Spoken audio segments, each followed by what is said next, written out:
Hey, what's going on, Wolfpack? Happy Wednesday to you all. Sorry I missed you yesterday. I did a video on Cult DAO and it's met with some resistance. I always try to bring you guys the facts, and there's something I just didn't like about that, and I laid it all out yesterday in the video. If you want to go watch. If you don't, I don't care. I made that video one time, done, never touching them again. So I did want to bring you guys the information I had on Saitama, but I didn't want to bring it to you incomplete or just speculation because I was trying to go over some stuff. Shout out to Doc on Twitter for going over, trying to figure out what was going on in Etherscan, why it was still treating and everything. We'd expected it to, I guess, be stopped at some time in the day, but as we later found out, that it was relocked for 6 days to ensure that what I thought was happening, that the audit was complete. Now we had the Interfi audit. I read it. It was very, very, very simple, guys. It took me no less than a minute to read it, and I think they wanted a more concise or precise, whatever it is, audit, and they got it from TechRate. I'm going to go over that now. So TechRate is right up there with CerTic. I would put them above CerTic because I found this audit to be much more informational than theirs. So their main thing is they review smart contract for security issues. So it was for Saitama version 2. Not deployed as of the audit, but it is now deployed. It will be, the real address will be down in the description of the video, and I will also link it to give you a link to the official Saitama Twitter that has the tweet of the contract address. And guys, again, I want you guys to be safe. Never trust just anybody, even if it's me. Even though I'm not malicious, I am dumb sometimes, so always cross-check with the official channels, the websites, the Instagrams, all that stuff. Okay, guys. So it is deployed, so it's out there. Client is the Saitama V2 team, which would include not Max but Rob now, the official the Saitama Inu creator. Rob, who has now come on to help out and to help with the process of everything. I don't know how long he's staying on for, if he's permanent, temporary, whatever it is. I appreciate him coming on and helping out with some stuff. Blockchain not provided. I find this interesting because, as said in the other videos, I think that they will be maybe doing cross-chain. I know Saitapro will have cross-chain implemented, and it will be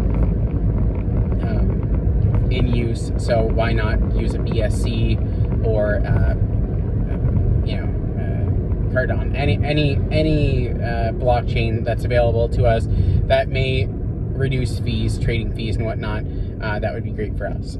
So with that, they put in this big long disclaimer, as a page long, the legal mumbo jumbo. I'm not going to get into that, it's way too much. Commissioned by the Saitama V2 project for they chose the security. They pretty much went down the line and picked everything for security.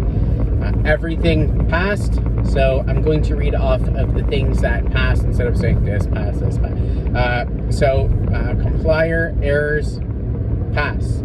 Race conditions. Now I'll get into that. Race conditions and re-enteracy. These are going to come up a couple times.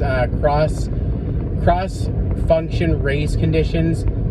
I had to look this up, guys. This is, again, mumbo jumbo to pretty much anyone. I looked this up, and these are the bugs that occurred in the Ethereum attack. That's why you have Ethereum Classic and Ethereum 2.0. That's why they had to chain off and split. So they are assured that that will not happen. That's great. If something that big can happen to Ethereum way back then, it can happen to any project. So I'm sure glad that they checked for that. So that's all it is just different bot attacks, I guess. It's all security measures, but those ones are very big ones. Again, race conditions is what it's called, and re-entry, something like that. Those are the big ones, okay? Then we have possible delay in delivery of data. That is all clear. Oracle calls just to, servers. Front-running bots, cleared. Timestamp dependence, integer overflow and underflow, DOS attacks, DOS with block gas limits, method execution permissions, economy model of the contract, so to ensure that the value of dollar is intact there, impact of the exchange rate on the logic. I tried to look that up, not much luck. Private user data leaks, again, good against that. Malicious event log, that's super cool that they have any wallets or any sort of attacks, they log that to ensure it won't happen again. Scoping and declarations, uninterrupted storage pointers, arithmetic accuracy, diagnostics, cross-function race conditions. Again, they had a separate one for that. Safe open Zeppelin contract implementations and usage. That one you're gonna have to look up yourself. Fallback function security. So there is a fallback plan if there is anything that ever goes wrong with it, any attacks, anything, they have control over that. And height, and that basically they went into if there's any vulnerabilities whatsoever in the smart contract, they combed it over with a fine-tooth comb.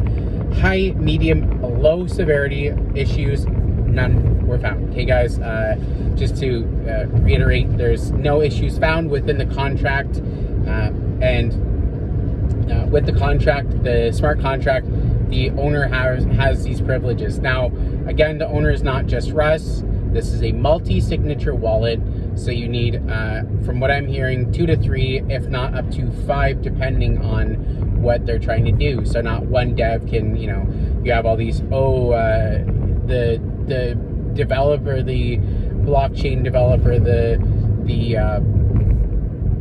smart contract developer, they ripped us off. This is a very good thing that they're doing with the multi-signature.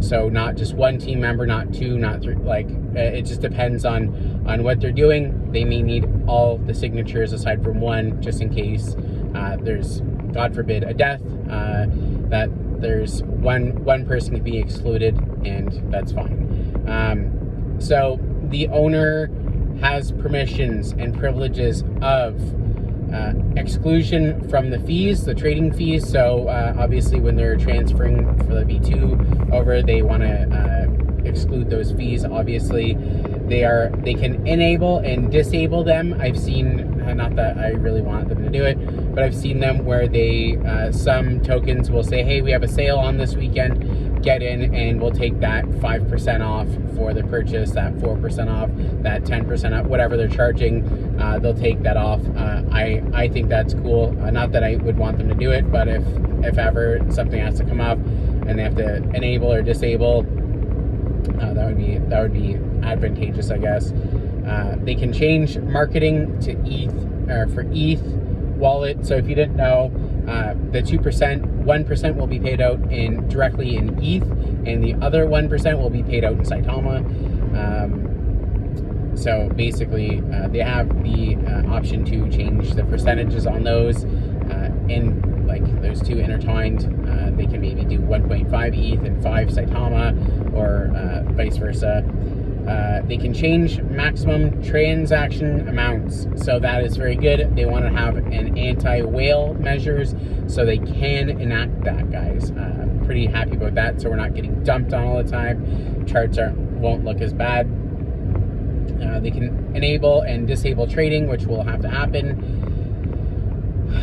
later this week. They can enable and and disable the marketing conversion to the ETH. Obviously, they wouldn't want to do that because it would save them those fees.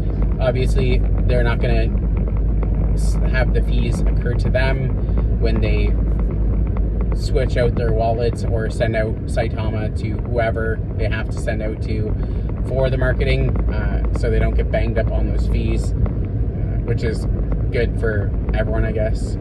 I guess if you're looking for reflection, it's not great, but it is what it is. They can withdraw contract from the ERC20 and native tokens. So again, I'm thinking they are planning on a cross-chain solution where you can kind of do like a BSC kind of thing. And the V2 contract has been deployed. Trading will cease. Okay, guys, this is the important part. It will cease on the 6th of June at midnight UTC, and will resume trading at midnight 7th UTC. Okay, guys, CMC, CoinGecko, all those guys, they'll all be updated in that timeline. So I just wanted to bring you all that information. Everything has passed with flying colors. We have 0 threats, no front running bots, none of that stuff. So guys, we are going to have a very fair launch, like we should have.